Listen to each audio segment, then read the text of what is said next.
在台湾树顶武庙庙边传来行烟尘香味，但这并不是要卖，而是要请前来观会民众。不止行烟尘，现场还有冰淇淋以及拍纸台，还有请来名理大师陈宇航来为观会民众服务，用无同的创意，希望会当吸引到更多民众踊跃观会。觉得什么样子很特别？有香肠配冰淇淋，然后一些赠品。我有当过消防队。我们这次送的礼物也比较特别，有送牛肉汤，也就是说血捐完可以去补个血一样。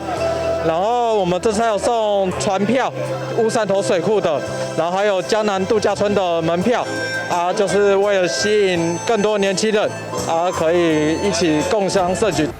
举办迈入第2届武庙日会爱在台南公益关怀活动，是由爱在台南教育关怀协会协同树顶武庙，并结合宜德家国际地产、大唐公司、台南市商业总会、台南市五圣中心会、云林口后普明市等侪间企业团体合作举办，希望会当发挥抛砖引玉效果，共同来募集日会。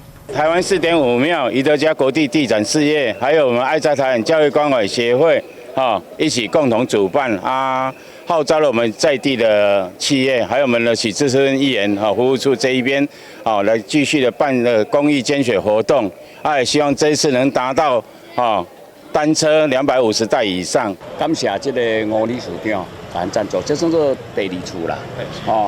前回迄阵头一遍较无经验，即摆第2遍较知影啦，嘿啦。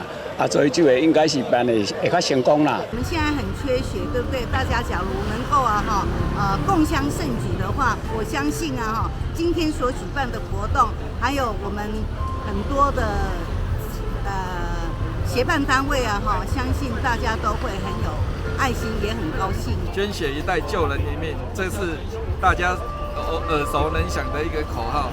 那大家也要不管是喊口号，或者是真的要自己实际行动站出来。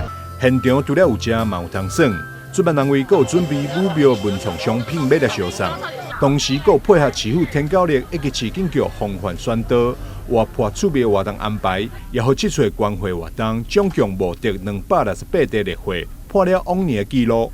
记者张世伟采访报道。